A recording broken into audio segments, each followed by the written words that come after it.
이 연구를 저희가 분명 엮어야 되는데 이렇게 사회적으로 우리들이 지금 몰랐었습니다. 이 논문을 잠깐 한 1분 정도 개요를 소개하지 않으면 이 논문은 작년에 이제 저희가 공사가 공공개발 사업을 시행하고 있어가지고 너무 지나치게 독점적이고 또 이 소위 말하는 인여개발이라고 해서 택지개발이나 공공개발 중에서 그 이익을 가지고 중국 사업을 하게 되는데 개발 사업을 하나할수록 그 재무적 구조의 부담과 택지 문제가 심각하기 때문에 이 문제 같은 경우는 부동산 소위 말하는 플랫폼을 한번 키워보자라는 이제 저희가 운영한 저희 연구센터에서 한번 제안을 해봐서 한번 이제 그 부동산 플랫폼이라는 개념은 상당히 많이 퍼져 있는데 이거를 개발 사업에까지 끌고 갈 수 있는 메커니즘을 한번 시도해보자. 그 과정에서 이제 소위 말하는 공공기 디벨로퍼들이 적성도 좀 떨어뜨릴 수 있고 그 인간과 협업할 수 있는 그 포인트를 한번 찾아보자는 기초적이기도 하고 실험적으로 연구를 한번 해본 겁니다. 그 과정에서 결과가 나와서 이제 막 실무에서 활용하려고 하는 준비하는 스타팅 포인트에서 요즘 같은 이제 그 LH의 그 인선이 발생해서 구성원뿐만 아니라 이런 구조화를 연구하는 저희들도 상당히 당황스럽긴 합니다만은 아마 이런 연구가 더 활성화가 되면은 아마 지금 이제 사회에서 요구하는 LH에 기대하는 것들이 많이 반영될 것 같습니다. 이제 지금 이제 그 책자를 보시면서 제가 한번 이제 훑어보는 식으로 해서 제가 하나 띄웠는데요. 이제 소위 말하는 저희가 플랫폼이라고 하는 것은 다수의 그 참여자들이 정보의 비대칭도 하겠습니다. 정보의 비대칭도 완화시킬 수 있고 정보의 비대칭을 완화시키는 거가 되고 거래 비용도 떨어뜨리기도 하고 그래서 사실 예전에는 제조업 분야에서는 수평적으로 이렇게 수직적으로 이렇게 이루어지던 사업들이 소위 말하는 이 플랫폼 도입되면서 이게 거의 동시다발적으로 이루어지는 그러한 특성을 가지면서 최근 들어서 이 플랫폼 비즈니스가 제조업뿐만 아니라 부동산 산업 전반 제조업뿐만 아니라 사회 여러 가지 다면적으로 이제 형태가 되고 있습니다. 부동산 파트도 플랫폼에는 사실 예외가 될 때가 아닙니다. 그 말하는 선진국 같은 경우에는 부동산 플랫폼이라고 해서 다양하게 이제 파트를 설명하겠습니다만은 시스템에 갖춰져 주는데 아직까지 우리나라에서는 이 부동산 플랫폼이라고 하면 왠지 뭐 집방, 거래 위주 이런 거에서만 한정되어 있는 것 같은데 사실 이 서론에서는 이제 문제 제기에서 그 부분을 제기합니다. 선진국 같은 경우에는 이제 부동산 자산의 포트폴리오가 상당히 다양하기 때문에 다양한 사업 참여자들이 통화해서 이익 창출하고 이익 누적하고 부동산 개발에 대한 규제가 강하지는 않는데 우리나라 같은 경우에는 소위 말하는 주택건설의 촉법도 주의를 두고 있기 때문에 공공성 위주가 돼야 되고 그 상황에서 그 이익을 가지고 다른 또 활용을 해야 되는 인형개발 방식이어가지고 우리나라는 선진국에 비해서는 사실 그런 부분에서 상당히 제약적이긴 합니다.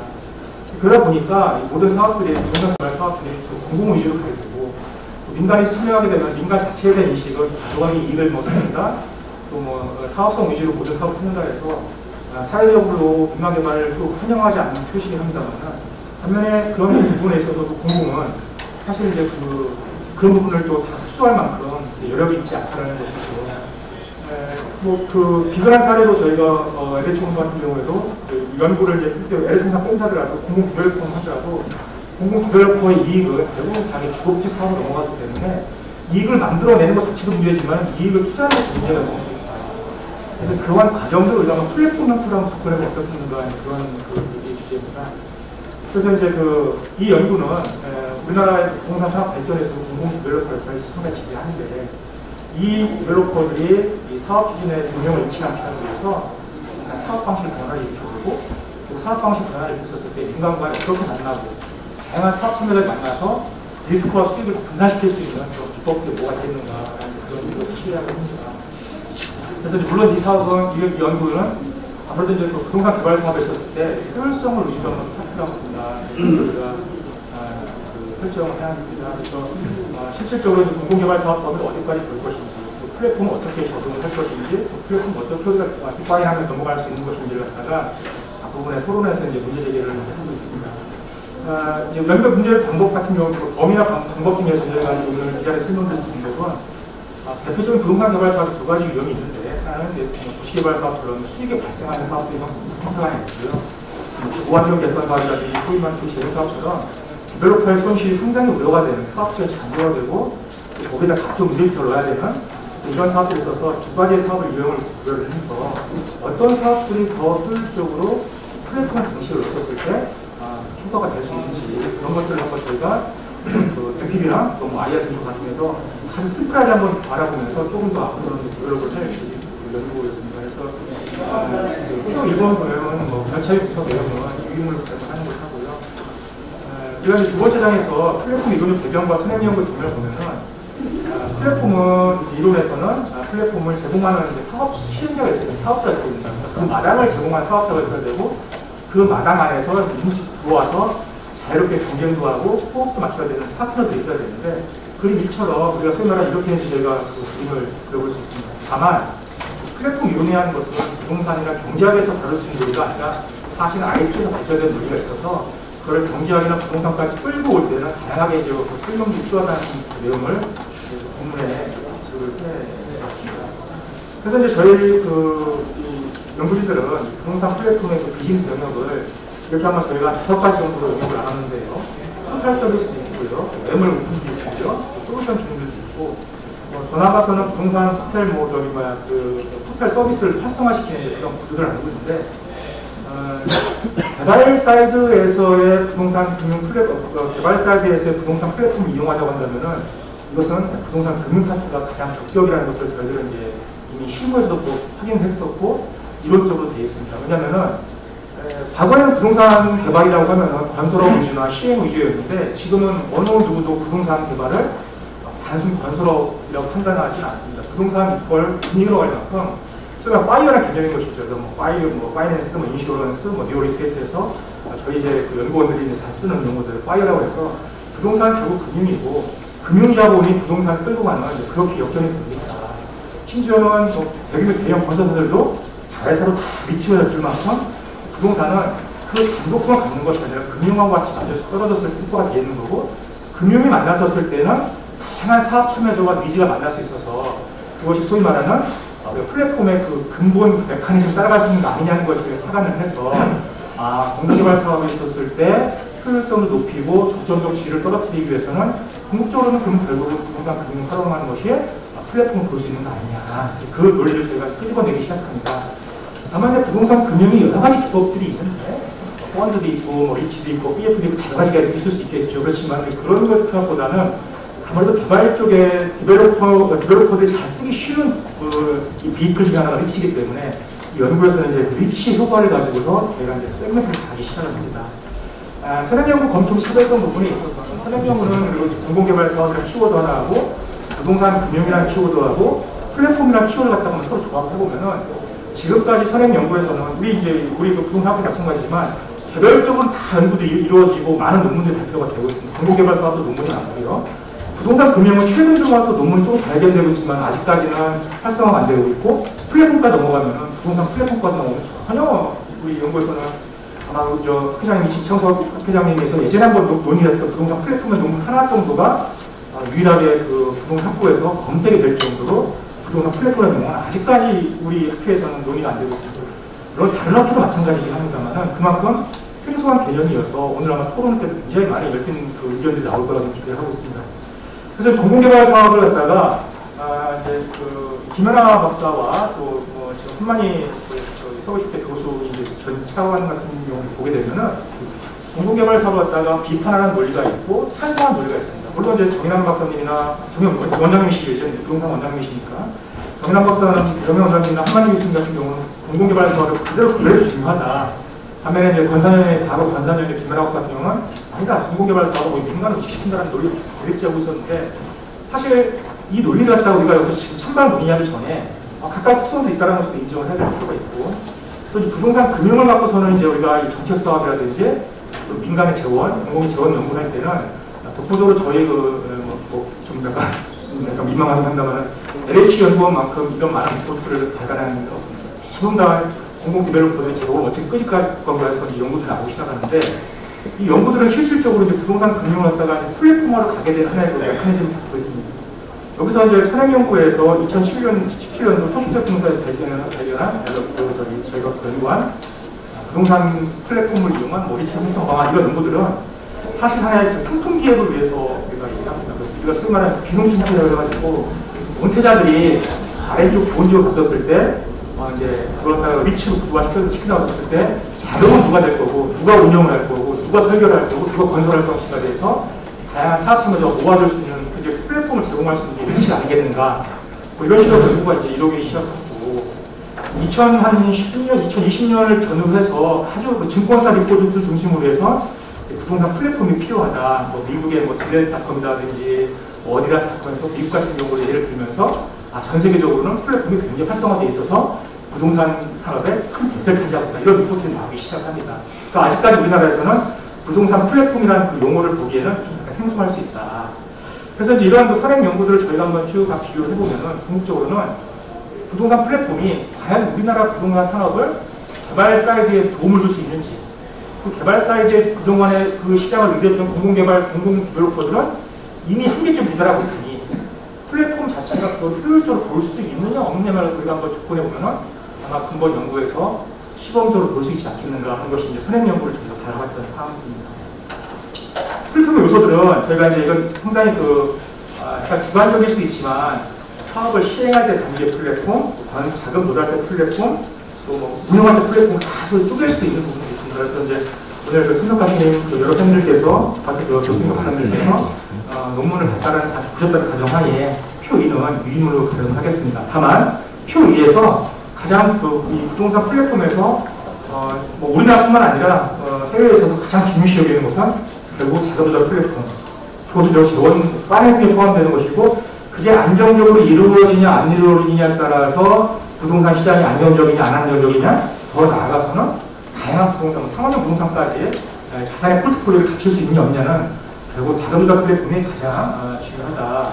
이렇게 저희들이 이제 판단하고 있는 것입니다. 그래서 이제 우리가 그 그림 3 같은 경우에는 우리가 그 공공개발사 플랫폼 운영 체계를 우리가 이제 개발하는 단계에서 자금을 개발 계획을 수립한 단계에서 자금을 조달하는 단계에서 그리고 그 부동산 관리를 단계에서 이렇게 이제 3가지 정도로 이제 플랫폼을 가져올 수 있었는데 오늘 여러분께 발표를 하고 있는 내용은 부동산 플랫폼이라고 해서 재원조달법 중심으로 이야기를 하는 겁니다. 그래서 이제 그 4장에서는 이제 우리가 소위 말하는 그 리츠를 활용해서 공공개발 사업 플랫폼의 효과를 보겠다라는 이유는 뭐냐면 정말로 이러한 사업들이 공공의 재원조달 리스크도 줄여줄 수 있고 민간하고의 이익을 좀 쉐어할 수 있는지 그때 어떤 사업일 때 각각 특징이 있는지 예를 들어서 모든 부동산 유형의 개발 사업들을 다 플랫폼 할 수 있느냐 그렇지 않을 수 있다는 것을 가정해서 이제 진행을 분석을 합니다. 크게 보면은 우리가 이 표 3 보면은 개발 사업을 할 때는 이제 소위 말하는 사업 시행자가 자체적으로 자기가 조달을 가는 방식도 있고 부동산 플랫폼이라고 해서 아까 말씀드린 것처럼 다양한 이해관계를 소위 말하는 그 시장에서 마켓 플레이어들 들어와서 이렇게 하고 하는 그 사항들 갖다가 자체 사업에 대한 그 방식 절차를 한번 비교를 해보고 플랫폼에 대한 절차를 해봤었을 때 2가지 차이점들은 상당히 영향을 리스크하고 수익을 한 번에 같이 가져가는 거냐 아니면 리스크하고 수익을 적절하게 분산해주면서 공공은 그 이익을 갖다가 좀 덜 가져가고 오히려 조금 더 역할을 좀 축소시키면서 우리 민간의 영역을 더 강화시킬 수 있는 거 아니냐라는 그런 측면을 바라보는 겁니다.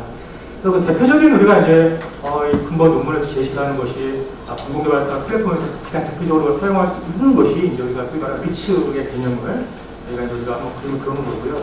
참고적으로 공공디벨로퍼들은 리츠뿐만 아니라 민간 합동개발사업이라든지 공공이 토지를 제공하고 민간은 자본과 기술을 제공해서 같이 이익을 쉐어한다든지 이런 기법들이 많이 있는데 항상 그런 것들이 처음 만날 때는 즐거웠지만 헤어질 때는 서로 굉장히 불편하게 많이 헤어집니다. 내가 땅을 댔는데 땅값이 올랐는데 너 이거밖에 돈 안 되냐 하면서 이렇게 하다 보니까 공공과 민간이 어떤 하나의 제도권 내에서 움직이기에는 상당히 힘들고 그거를 조율할 수 있는 누군가 플레이어, 즉 금융 플레이어가 들어와야만이 결국은 시장이 발전할 수 있다는 그 결론들은 이제 수차례 저희가 한번 논의가 되었던 적이 있습니다. 결론적으로 말씀을 드리면 이렇게 우리가 도시개발 사업과 주거환경 개선 사업을 저희가 2가지로 분류했는데요. 도시개발 사업 같은 경우는 이제 수익이 나는 사업입니다.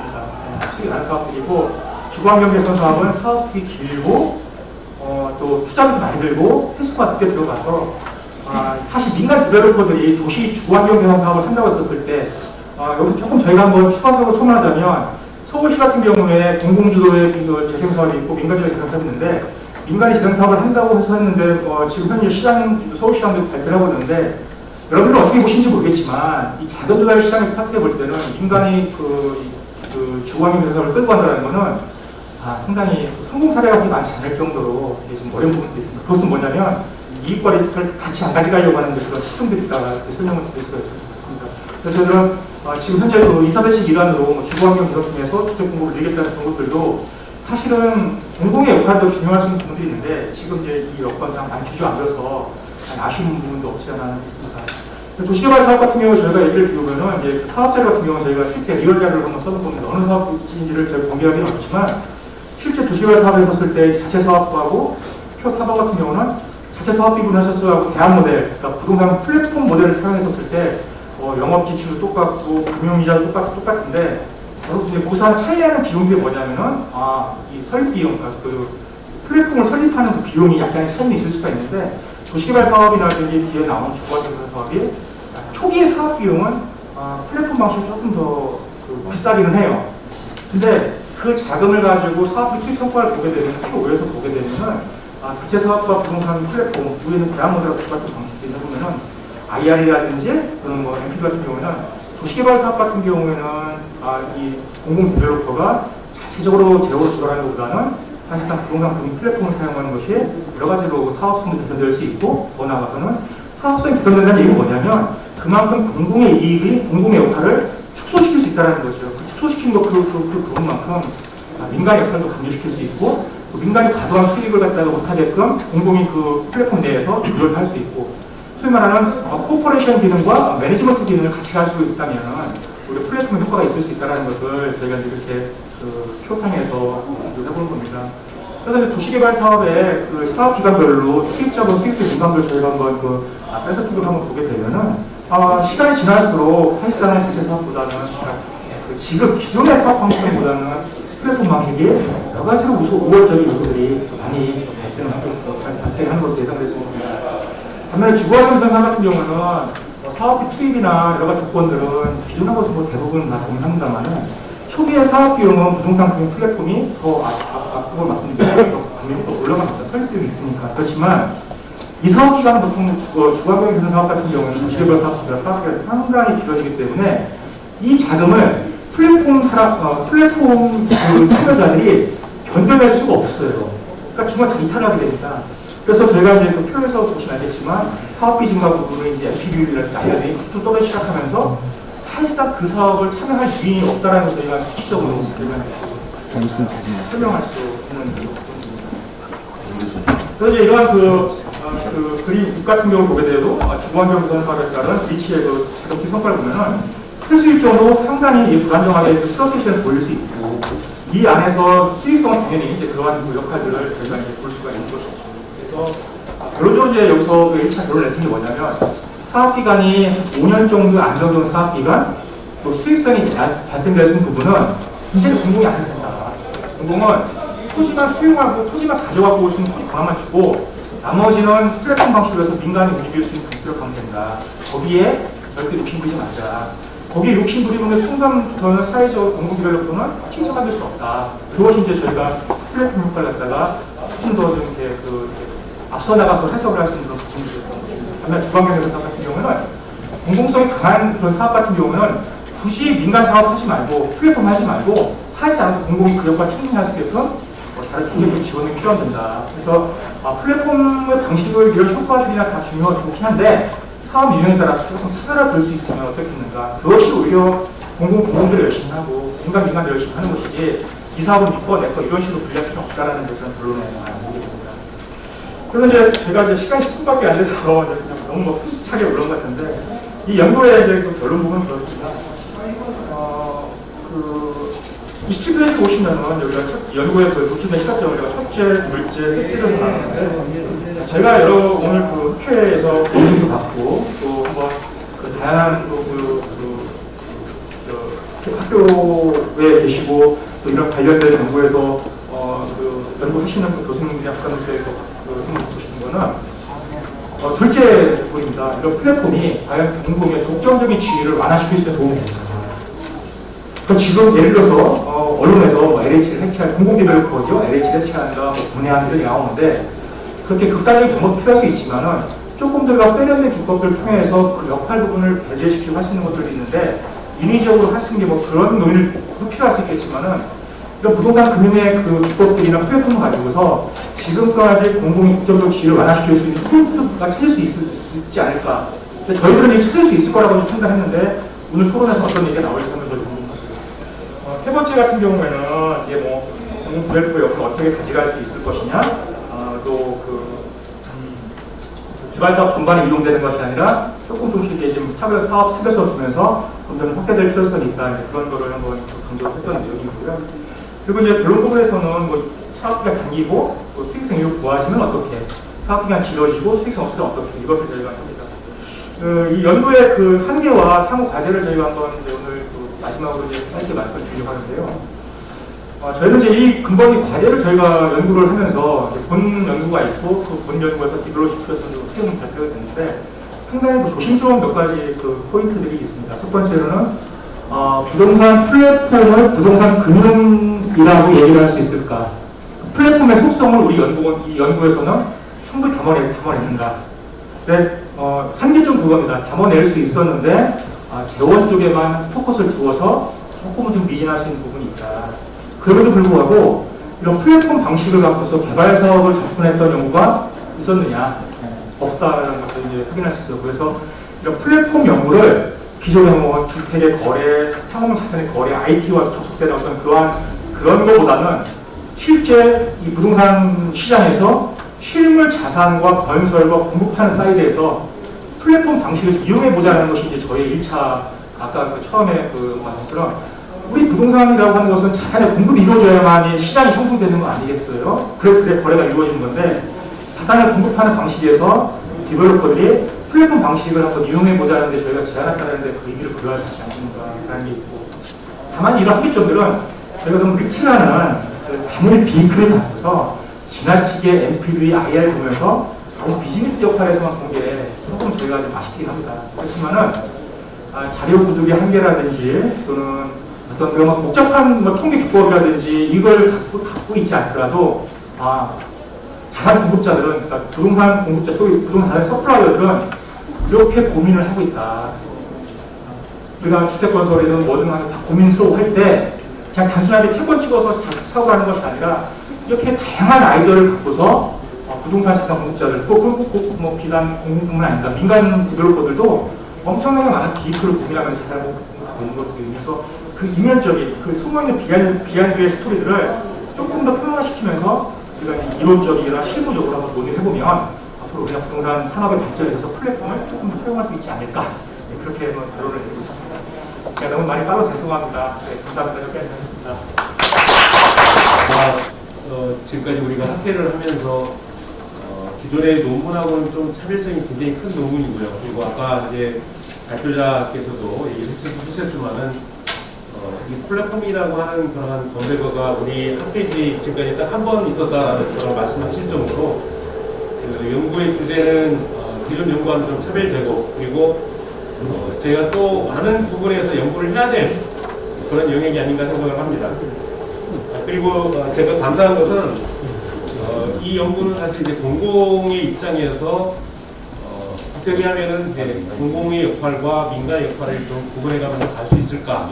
모든 걸 다 공공에서 독점해서 가는 그런 방향보다는 그 역할적인 분담에 있어서 어떻게 하면 좋을까라는 그런 고민이 사실 시작된 그런 연구라고 생각을 합니다. 그래서 아까도 말씀하신 것처럼 이제 좀 단기적인 어떤 수익성이 있는 부분에서는 민간의 어떤 영역, 그래서 플랫폼으로 그걸 하고 그리고 이제 수익성이 떨어지거나 어떤 공공성이 강한 부분은 이제 공공이 역할을 하는데 그러한 어떤 그 제안이 사실은 제가 볼 때 가장 키포인트 같고요. 그리고 또 아마 토론하실 때 지금 아마 그 우리 발표자 우리 장윤석 박사님이 얘기하신 것처럼 아마 그런 포커스 부분이 좀 중요한 부분이 될 거라고 생각을 합니다. 그래서 그런 부분 위주로 또 오늘 공공의 역할이라든지 또 민간의 역할, 또 플랫폼의 역할 이런 부분에 대해서도 좀 귀중한 의견을 주시면 감사하겠습니다.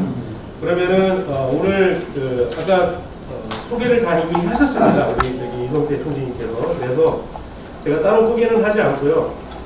지금 여러분 자료에 보시면은 원래 토론이 11분이 지금 예정이 되어 있는데 이 중에서 하정순 교수님이 빠지고요. 그리고 박길표 교수님이 빠지고 나머지 9분의 교수님, 연구원님께서 토론을 하도록 하겠습니다. 간단하게 자기소개하시고 그리고 토론을 이어갈 수 있겠습니다.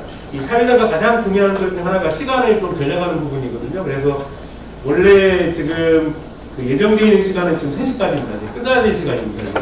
사실은. 그래서 그걸 좀 감안하시고 네, 가능하면은 아주 괜찮습니다. 이게 원래 시작을 좀 늦게 해가지고 우리 장인영 선생님이 자체 가시는 것 같아서 그거 아니고요. 그래서 죄송하지만은 한 분당 2분 정도는 넘기지 않도록 정말 꼭 필요한 얘기 같으면은 개별적으로라도 해주시면 감사하겠습니다. 부탁드리겠습니다. 우리 최찬 남겨주시면 예, 우리 최찬 교수 순서대로 진행하도록 하겠습니다. 네, 안녕하십니까. 남서대학교 최찬입니다. 음악기에도 제가 아마 첫 번째 주제의 첫 번째 토론을 했는데 작년 가을이고 그래서 이번 이제 음악기에도 또 첫 번째 주제 토론으로 제가 나섰습니다. 리처는 제가 굉장히 관심 있는 주제입니다. 리처에 대해서는 제가 굉장히 관심 있는 주제이고 리처 관련돼서 제가 2006년에 제가 번역서를 내고 지금 아마 우리 총장님께서 저한테 주제를 말씀하실 거라고 생각했는데 이게 제가 본 논문이라기보다는 아마 어떤 뭡니까 이 사업에 대한 보고서 성격이 강하다는 그런 인상을 되게 강하게 봤고요. 논문으로서의 여러 가지 가져야 되는 객관성이라든지 타당성, 일관성에 대해서는 상당히 결여되어 있다는 이 점을 제가 좀 강조드리고 당연히 LH 연구원이었으니까 LH 연구원에서 법인을 받기 위해서는 이런 보고서를 쓸 수밖에 없다 하는 그런 것을 제가 먼저 좀 말씀을 드리겠습니다. 지금 이제 결국은 LH 공사가 이 공공개발 사업 기획을 걸어서 이 사업 개발 방식을 이제 개선해서 이 재무 구조를 좀 개선해 보고자 하는 그런 아이디어 차원에서 돈 연구가 진행되지 않을까 이렇게 생각이 됩니다. 그래서 이 공공개발 사업에 이 부동산 플랫폼을 적용해서 이 공공사업 방식의 효율성과 그 방향을 좀 모색해서 뭔가는 이 도시개발 사업과 그다음에 주거 환경을 위해서 두 개의 사업을 선정해서 현재 지금 이 LH 공사가 진행하는 방식과 지금 그러니까 대한모비지라는 거의 말씀은 이제 자금조달 방식으로 입수를 도입한 두 개의 방식을 상정을 해서 그다음에 여러 가지 이제 과정을 배워서 이제 결국은 대한모델 말씀해서 이 자금조달 방식에 많은 문제가 있으니까 리처 방식을 좋겠다 하는 그런 주장을 하고 싶은 아마 이런 보고서인 것 같습니다. 그런데 이제 연구자가 연구 보고서로 적합할지는 모르겠지만 뭔가 하면 이 연구는 아까 제가 말씀드린 마찬가지로서 연구의 객관성과 타당성, 일관성이 결여됐다. 그 이유는 뭔가 하면은 과정을 상정해서 지금 물론 이제 연구자가 세세한 내용은 지면상 제한이 있기 때문에 다 할 수는 있었겠지만은 그러나 거기 IR이라든지 LP 이런 개선한 것이 어떻게 그렇게 나가는지는 우리가 객관적으로 검증할 수 없기 때문에 그 부분은 좀 객관성과 타당성이 없다. 다시 말해서 그 과정을 달리하게 되게 되면 얼마든지 다른 결과가 나올 수 있기 때문에 우리가 논문이라고 하기는 과학이라고 하기 때문에 보면은 그거에 대해서 누가 동일한 조건으로 똑같은 결론이 나와야 되는데 거기서 과정이 조건이 바뀌게 되면 다른 결과가 나오기 때문에 그런 점에 대해서 제가 말씀을 드리겠고요. 그 다음에 이제 이 연구자는 부동산 산업의 발전을 위해서 이제 부동산 개발과 금융을 결합한다는 측면에서 리처를 제도적으로 좀 이제 활용하고자 하는 그런 숨어 있는 그런 것들이 아까 우리 연구자가 발표했던 것처럼 현재 사회적으로 많은 문제가 있으니까 그러면은 현재 그런 대안적인 측면도 불가하지만은 보다 지금 제가 알기로는 LH 공사가 현재 부채율이 200%가 넘는다고 230% 되는 걸 알고 있는데 그러면은 그 각 사업별, 지금 공공사업, 민간사업 들어있는 제3세트 방법별로 해서 가면은 수요에 대한 탄력성을 재산해서 과연 지금 현재 LH 공사가 추진하고 있는 그런 사업 하나하나에 대해서 좀 객관적인 그런 자료에 의해서 그리고 대안적인 방법은 좋겠는데 제가 볼 적에는 그런 것이 좀 부족하다. 하는 데 질문드리고요. 그래서 제가 어차피 연구자께서 리치에 좀 관심이 있다고 생각하니까 이거는 제가 금년도에 지금 4월 때 나온 책이 있습니다. 리치 아이디어를 있으니까 좀 보시고 리치의 근본적인 흐름에 대해서는 좀 잘 이해하시고 제가 끝으로 한 말씀 드리면 뭔가 하면은 연구자께서 이 리치를 이제 공공개발 사업하는데 이걸 혹시 독재화시킬까고 하는 우려가 있는데요.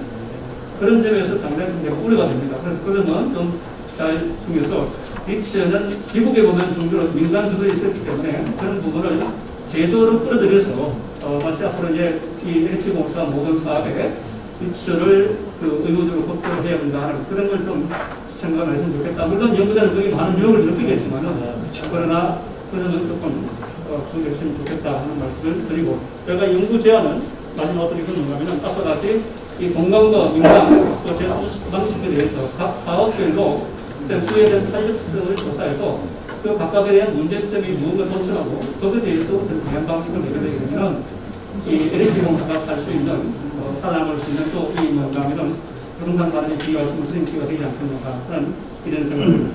그에 많이 남아서 제가 생각하도록 하겠습니다. 이상. 감사합니다. 최근 기부해 주시는 건가요? 기증해 주시는 건가요? 이 책을 제가 지금 이제 그냥 농담.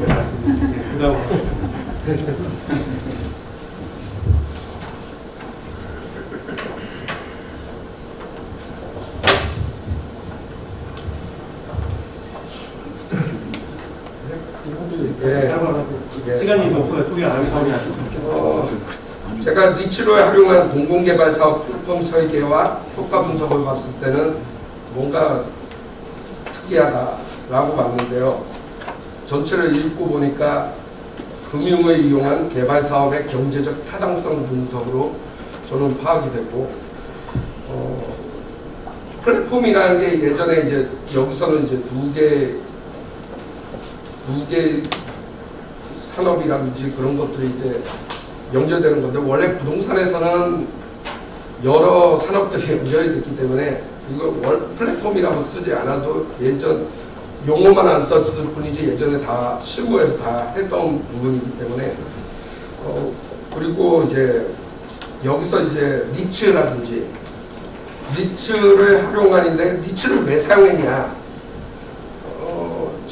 제가 처음에 생각했을 때 이게 수익률하고 관계됐기 때문에 정해 레버리지 효과를 위해서 쓴 건지 뭐 니츠를 사용하면 수익률이 높이 나타나는 건지 아니면 정확성이 높아지는 건지 이런 것을 앞에서 열거해줘야 되고 그 다음에 니츠와 공공개발 사업 플랫폼 효과 분석 이런 것들이 지금 이 글에서는 각각 연결이 안 되고 있거든요. 앞에서 교수님이 얘기하신 것처럼 이런 것들이 연결이 돼야지 결론이 나왔을 때 의미가 있는데 연결이 안 됐기 때문에 이에 대한 지적을 할 수 있고요. 아까도 얘기했지만 지금 이러한 주제는 실무에서 너무나 많이 사용하고 있다라는 얘기를 제가 덧붙여서 얘기를 드리겠습니다. 그리고 결국에는 이 도시개발 사업 같은 경우 뭐 수익률이 높고 주거환경 정비 사업은 수익률이 낮기 때문에 수익률이 높은 경우 플랫폼 사업 해야 되고 수익률이 낮은 경우 자체 조달해야 된다. 공공 성격이기 때문에 이런 것들은 결국 수익성이 다 내면에 있는 부분이기 때문에 그렇게 생각합니다. 그 다음에 여기 이제 보면 프로테크 이게 이제 플랫폼이 원래 이제 프로테크라는 게 이제 프로퍼티하고 테크놀로지가 합쳐져서 인공지능이라든지 그 다음에 빅데이터 이런 부분인데 여기가 지금 이 논문하고 프로테크하고 무슨 연관성이 있는지 이런 부분에 대해서 한번 얘기를 해봅니다. 그 다음에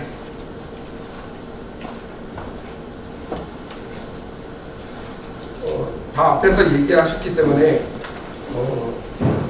시뮬레이션이 있잖아요. 결국에는 캐시플로우인데 지금 보면 여기에서 우리가 표로 보면 캐시플로우로 이제 IRR이 위주로 나오는데 그 전에 이제 가정이 앞에서도 얘기했죠. 가정에 대한 부분이 명확해야 될 것입니다.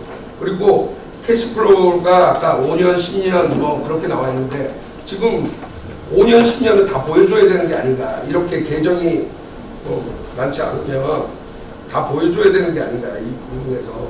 그래야지 객관적으로 판단할 수 있지 않을까라는 부분이 있고, 여기 이제 IRR이 나왔는데 지금 보통 요구 수익률은 몇 %로 해야 되는지, 지금 요구 수익률에 대한 IRR은 요구 수익률 필요하진 않지만 어쨌든 기준으로서는 되니까 요구 수익률에 대한 것도 없고, 그래서 제가 볼 때는 이게 논문으로서 가치를 지니기 위해서는 캐시플로우에 대한 부분이 명확해야 된다라고 생각이 됩니다. 예, 여기서 마치도록 하겠습니다. 조금까지 토론하신 분은 우리 창신대학교 송정 교수님입니다. 소개를 안 하고 하셔가지고 제가 대신해 드리죠. 다음. 예, 세종 사이버대학교 교수입니다. 좋은 논문 발표해 주셔서 감사합니다. 일단은 저도 부동산 플랫폼 이거에 대해서 처음에 이제 제목을 보고서 좀 상상했었는데 듣다 보니까 참신한 아이디어더라고요.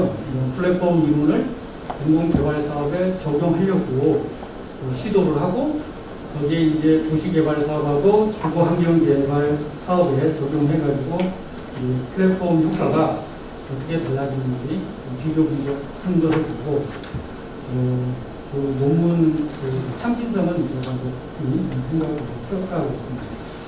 이제 그럼에도 불구하고 좋은 논문이 이제 되려면 좀 제가 수정할 거를 체크를 했는데 31개가 나왔는데 2분 동안 이렇게 제가 얘기를 해야 되기 때문에 다 할 수는 없고 중요한 것만 이제 말씀드리고 나머지는 저희들께 전해드리도록 하겠습니다.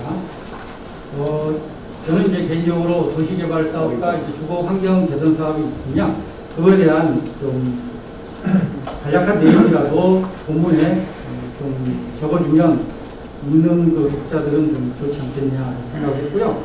그 다음에 이제 읽다가 조작적 정의를 해요. 공공개발 사업 플랫폼에 대한 조작적 정의를 한다고 했는데 3장에서 조작적 정의가 없어서 제 나름대로 이제 재구성하면서 읽어봤었는데 조작적 정의를 좀 해주면 좋을 것 같습니다. 그 다음에 이제 표 3에서도 부동산 금융 플랫폼 리치하고 공급 출자가 19.1%, 주택 도시기금이 10.1%, 이거를 이제 보니까 100%가 돼야 되는데 19.9% 오타가 발생했더라고요. 이런 것들. 그 다음에 이제 여기 이제 보면은 23페이지 우측 하단과 24페이지 좌측 상단에 보면 그 문구 문장이 어떻게 되냐면은 도시개발 사업에 대한 사업비 투입 횟수 시뮬레이션 결과 이 문장 표시하고 현저히 낮은 상태로 개선되는 것으로 나타났다. 이 문장 전체가 잘못 설명된 것 같습니다. 표하고 안 맞아요. 표 5하고 설명이 안 맞아요. 요거를 한번 다시 한번 체크해 보시기 바랍니다. 여기 이상인데요. 그 다음에 이제 논문 전체적으로 그러는데 문장이 되게 어색합니다. 문장이 표현이 매끄럽지 않아가지고 제가 이게 다 좀 수정한다고 했었는데 이거 한번 참고하시면 좋을 것 같고요. 마지막으로 이 참고문헌 표기한 방법 있잖아요.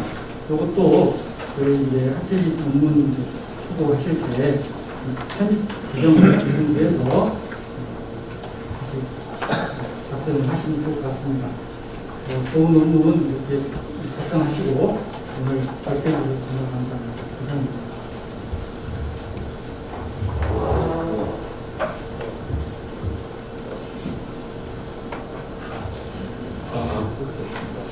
제 차례가 아닙니다.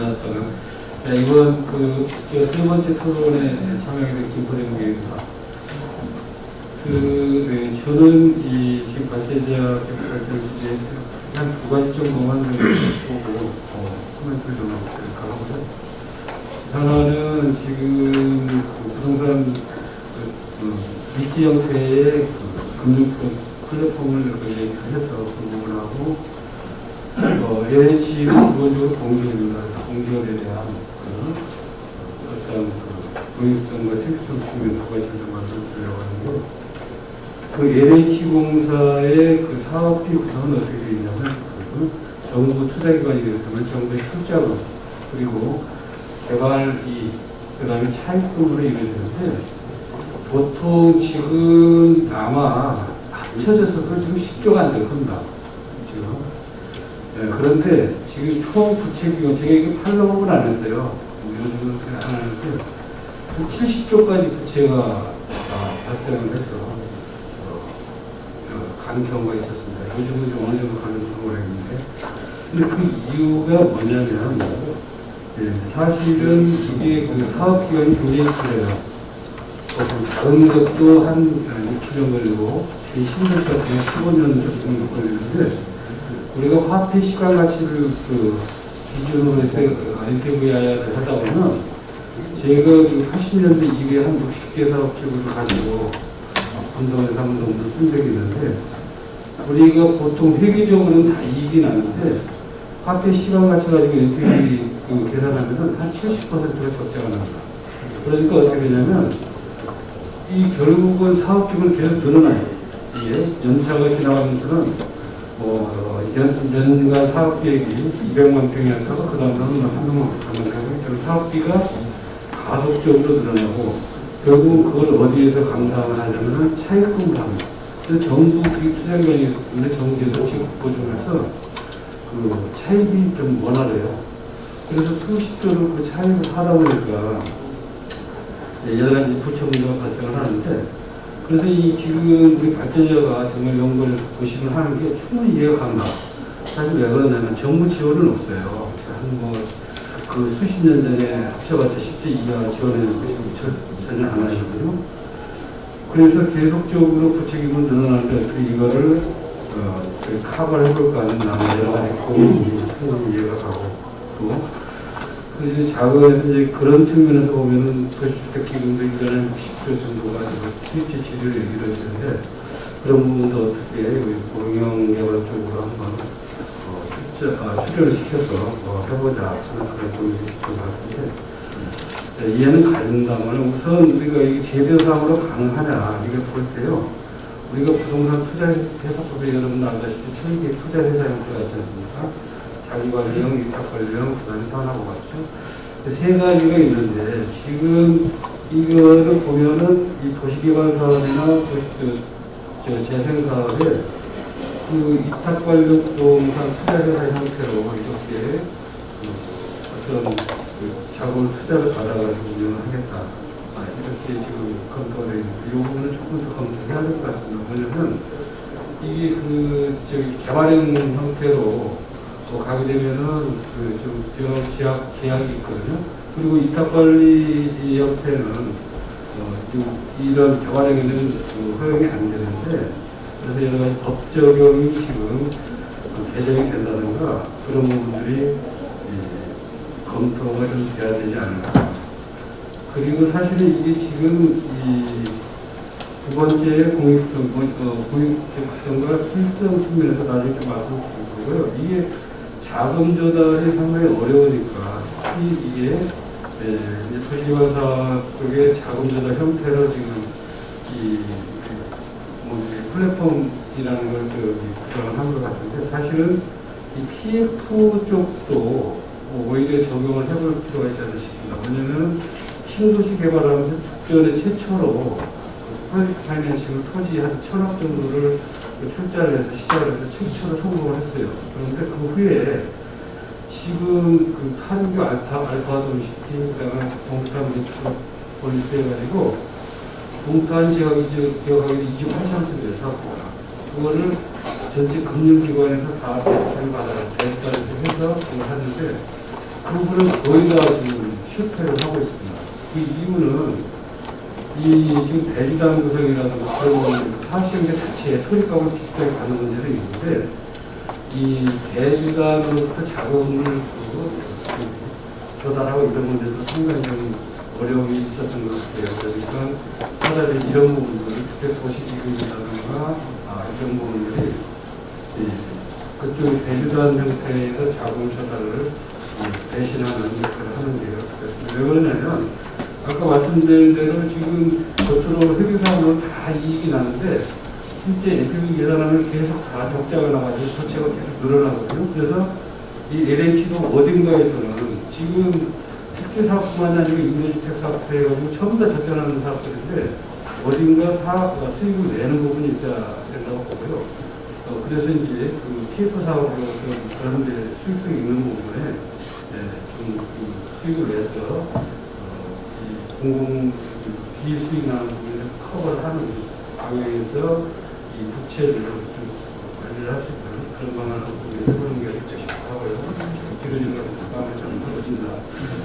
그때간에 그리고 도시개발 사업이라는 게 그 개인의 사유재산을 수용을 해서 그거를 지금 주택 공급에서 공공기업처럼 쓰는 겁니다. 그래서 그 공기업 LH는 항상 이 공익성과 수익성, 너무 공익성을 추구를 하다 보면 계속 문제가 되고 또 수익성을 추구하게 되면 그거를 왜 정체성이 늦어져요. 왜 있을 필요가 뭐가 있냐. 민간에서 다 하는데 그래서 이런 부분들을 공익성과 수익성이 있는데 이거를 민간 부분에 투자를 받아가지고 LH가 리츠 회사의 사업주가 돼가지고 사업 도시개발 사업으로 민간 사유재산을 수용을 해서 사업을 하니까 이게 선순력이 없을 겁니다. 비난도 많이 받을 거고요.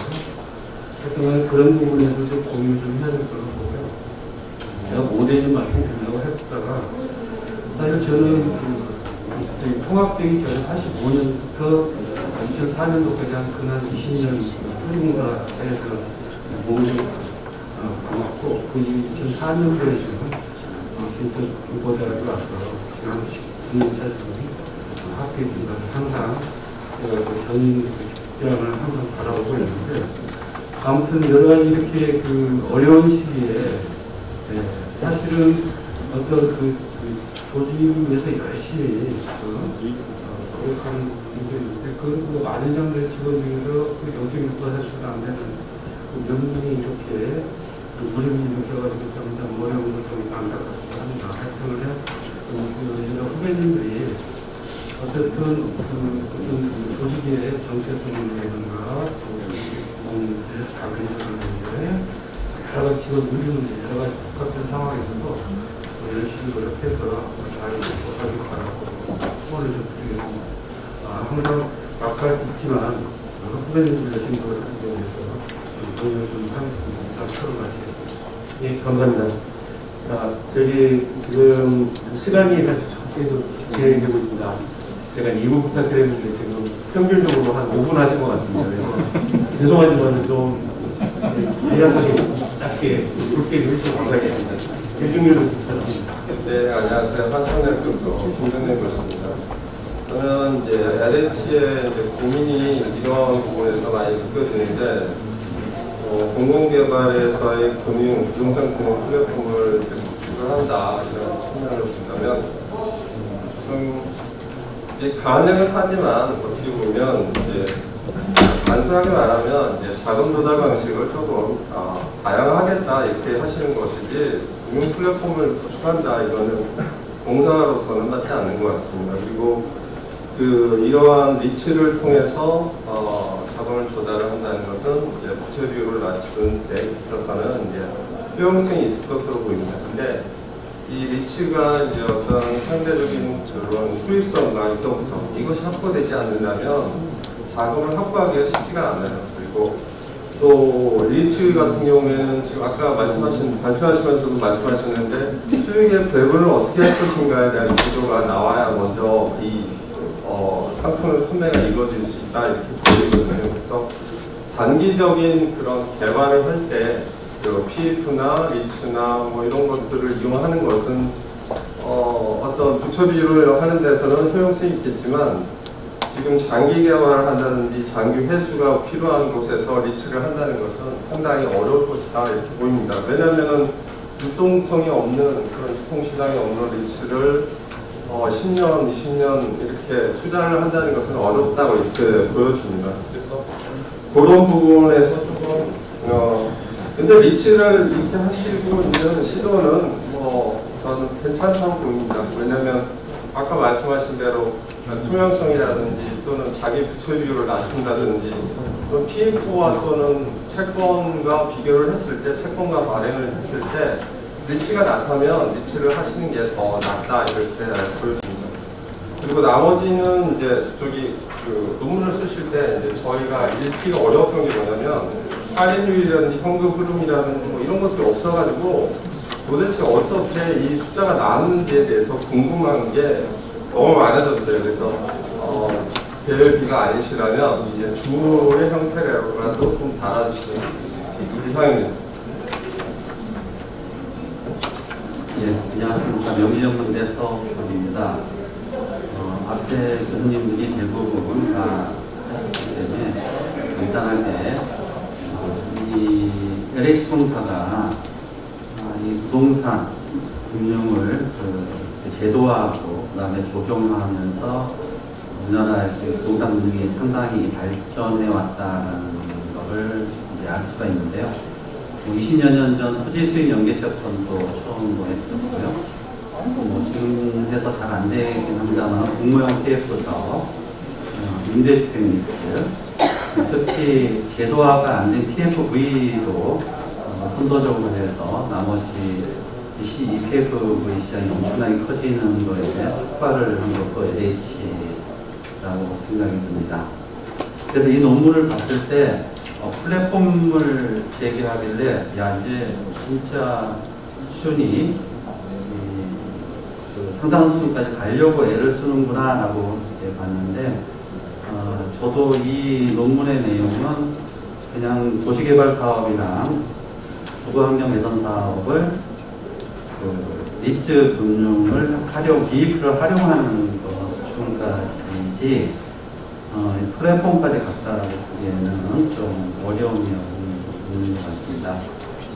앞으로 이게 테라 펀딩이 됐든 B2C가 됐든 아니면 금융기관을 끌어들이는 B2B가 됐든 플랫폼의 형태를 갖추는 것은 아직 조금 더 요원한 것 같고 그냥 LH가 지금 두 가지 사업 말고도 택지개발 사업 전반을 이런 금융적인 비익을 활용해서 자기의 자금 부담을 좀 줄이는 방향으로 그 다음에 공공 발주하면서 생기는 좀 비싼 발주해야 되는 면을 비익으로 돌림으로써 발주가 민간 발주가 돼서 경비를 절감하고 또 금융비용이나 코스트는 올라가겠지만 사회적인 파급력이라든가 투명성을 높이는 쪽으로 가는 게 좋지 않을까 이런 생각을 듭니다.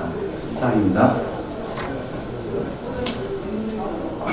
안녕하십니까. 정량감정평가법인의 김동현 박사입니다. 한 번 좀 의견을 드리는데 부족한 부분이 있고 오류가 있을 수 있습니다. 그래서 좀 양해를 해주시고요. 제가 보고 두 가지 포인트만 좀 말씀을 드리겠습니다. 22페이지에 표 3에서 보면 일단 공공개발 사업이 이제 저는 어떻게 임대주택이라든지 아니면 사업시행자가 공적주택 이런 경우를 말을 하는구나라고 일단 이해를 하고 봤습니다. 보면은 자기자본 부분, 에쿼티 부분이 이제 주택도시 기금이 들어오는데 이제 국토부에서 관리하는 공적자본 들어가는 게 있고 그 다음에 타인자본에서도 PF 대출을 일으켜서 민간의 자본을 쓰는데 실질적으로 주택도시 기금이 보증을 서기 때문에 이게 그 민간의 참여를 더 활성화시키고 이렇게 하는 것 같지만 오히려 그 독점성이 더 사실은 강화된 것이 아닌가. 왜냐하면 공적 자금에 출자금이 더 들어오고 그 다음에 사업의 리스크 부분에 해당되는 대출에 대해서 보증을 국가가 서고 실제로 LH는 사업을 기획하고 개발하고 관리하는 것만 하겠다는 형태로 보이기 때문에 저는 그 논문에 처음 쓰신 그 취지하고 좀 이게 맞게 맞는 것인지가 좀 저는 의문이었고요.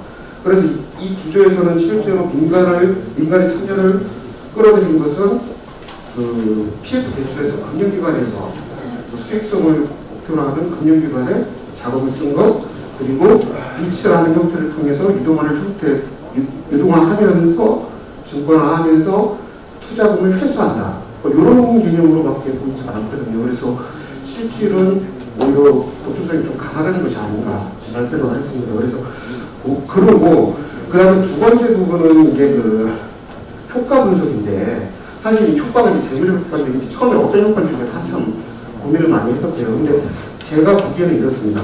그러니까 공공기관이도 공공성이 강한 것을 개발을 하다 보니 상대적으로 수익성이 떨어지고, 그 한정된 재원 하에서 많은 사업을 일으켜서 안정적으로 현금을 유지하는 이후에 재무구조도 문제가 없게 나와야 되는데, 그렇게 하기 위해서는 그 기준 자체가 사업 한계당 투입 자금의 효율성이 얼마나 크느냐가 LH의 포인트인 거고, 그러다 보니 일반적으로 투자 수익성을 따지는 NPV하고 IRR보다는 LH 자체에서 갖고 있는 자금 1원당 그 효과가 얼마나 큰 것이 포인트가 되는 것이 아닌가. 그래서 차라리 효과 분석을 하는 그 기준 자체가 일반 NPV, IRR과 다르게 우리는 공공이기 때문에 이런 기준으로 접근을 하겠다라고 설명을 하고 분석을 했으면 어떻겠냐라는 생각을 좀 해봤습니다. 그리고 지금 이제 주어진 재원 하에서 더 많은 공공개발 사업을 벌리면서 실질적으로 보면은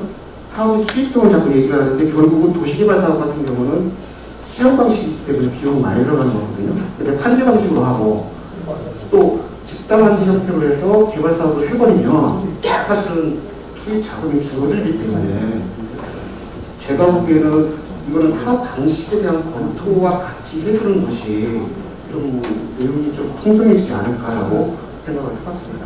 네, 감사합니다.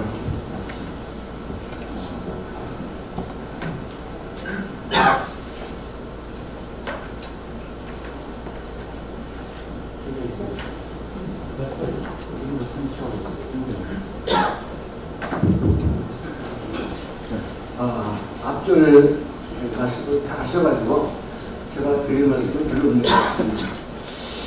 그러나 제가 나왔으니까 한마디는 해야 되겠습니다. 무슨 말씀이냐면 플랫폼에 대해서 한번 말씀드려보겠습니다. 한 달에 말씀드리겠는데요. 막 2분도 안 걸릴 겁니다. 본 논문은 4차 산업의 플랫폼에서 플랫폼 비즈니스의 한 부분인 부동산 플랫폼을 이용을 해가지고 공공개발 사업의 효율성을 제거하고자 하는 논문으로 저는 이해가 됩니다. 이런 면에 있어서는 좀 높이 평가하고 싶은데요. 다만 제가 한 가지 말씀드리고 싶은 건 뭐냐면, 본 논문의 제목에서 리츠를 하려는 공공개발 사업 플랫폼 설계와 효과 분석이라는 제목에서 플랫폼 설계라는 용어를 빼고 효율성 제거를 위한 설계라고 하면 또 어떨까, 이런 생각이 듭니다. 왜냐하면 플랫폼이라는 것은 이게 굉장히 혁신적인 말이고요. 이게 아주 혁명적인 그런 뜻으로 저는 알고 있습니다. 이게 본론에서는 이런 설명이 전혀 안 되는 건 아니지만 아주 약하게 돼 있어요. 그래서 저도 이 논문을 볼 때 이게 왜 플랫폼이 이런 데 적용되는 건가 하고 굉장히 의구심이 많았었습니다.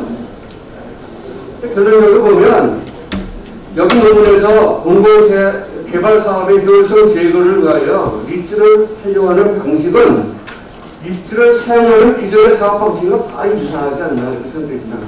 따라서 저는 플랫폼의 가능한 표현과 방식을 좀 더 본 논문에 도입하시고 더 설명하셨으면 어떠실지 저는 이렇게 말씀드리고 싶습니다.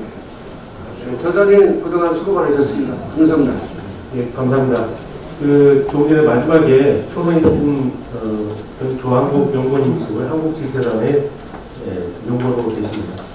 자, 그러면 지금 8분이네요. 8분의 토론자들의 토론을 들으셨고, 그리고 사실 저도 좀 할 얘기는 있지만은 그건 좀 참으면서 우리 장희석 박사님 여기 오늘 수고 많으셨는데, 자 8분의 토론자께서 하신 내용에 대해서 짧게 말씀드리면 감사하겠습니다. 저기 오늘 저장님 정재 교수님은 제가 근거에 있으니까 언제든가 찾아가서 뵙고 또 답을 구할 수 있는데, 오늘 유익한 토론 해주신 토론자분들 다 먼저 감사의 말씀을 드립니다. 저는 저 같은 경우에 이런 논문을 준비된 자리에서 발표하는 그 부담감이라고 하는 것이 어마어마합니다. 대외적으로 이제 저희가 이런 자리에 기대를 하는 것은 이러한 사업을 고민하고 실무와 이론이 격리가 되면서 발전하고 있다는 것을 강조를 드리고서 이런 자리에 저희가 OK 사인을 내고 있는 거거든요. 그래서 이제 그런 부분을 먼저 한번 강조했으면 좋겠고, 두 번째로는 이제 사실 이 리치가 플랫폼이냐 아니냐에 대한 논란은 저희가 예전에 저희 정규 교수님한테 많은 자문을 한번 받아보겠습니다. 리치가 단순한 금융법인데 플랫폼 볼 수 있어? 근데 우리나라는 그렇게 생각을 하고 있고요. 이제 최찬 교수님도 리치를 말씀드렸다는데 리치는 원래 부동산 자산을 매입하는 것이 공급하는 사이트는 잘 활용하지 않습니다. 우리나라에서만 대부분 사용하고 있습니다. 공공에서만 사용합니다. 그러니까 리치가 얼마나 많은 다양한 사업자들이 모일 수 있는 마당을 제공하느냐, 마당을 제공하는 승강장, 제공하는 그게 플랫폼인 거였다는 거죠. 저희가 볼 때는. 그러니까 리치라는 거 플랫폼 따라 놔야 거기에 신탁사도 들어오고 금융사도 들어오고 건설도 다 들어올 수 있는 마당인데, 그거를 공공 디벨로퍼도 끌어 안아보자라는 그 출발점에서 갔다라는 그 파트에서 제가 강조하고 싶었던 부분입니다. 끝으로 하나만 더 말씀을 드리면은, 다양한 의견들을 저희가 아마 수정 가능한 부분들이 있는데, LH 공사를 대상으로 하는 게 사실 이것은 대표적으로 LH 공사일 뿐이지, 우리나라의 몇몇 메이저 지방공급 포함해서 리치 사업을 안 하는 공기업들은 없거든요.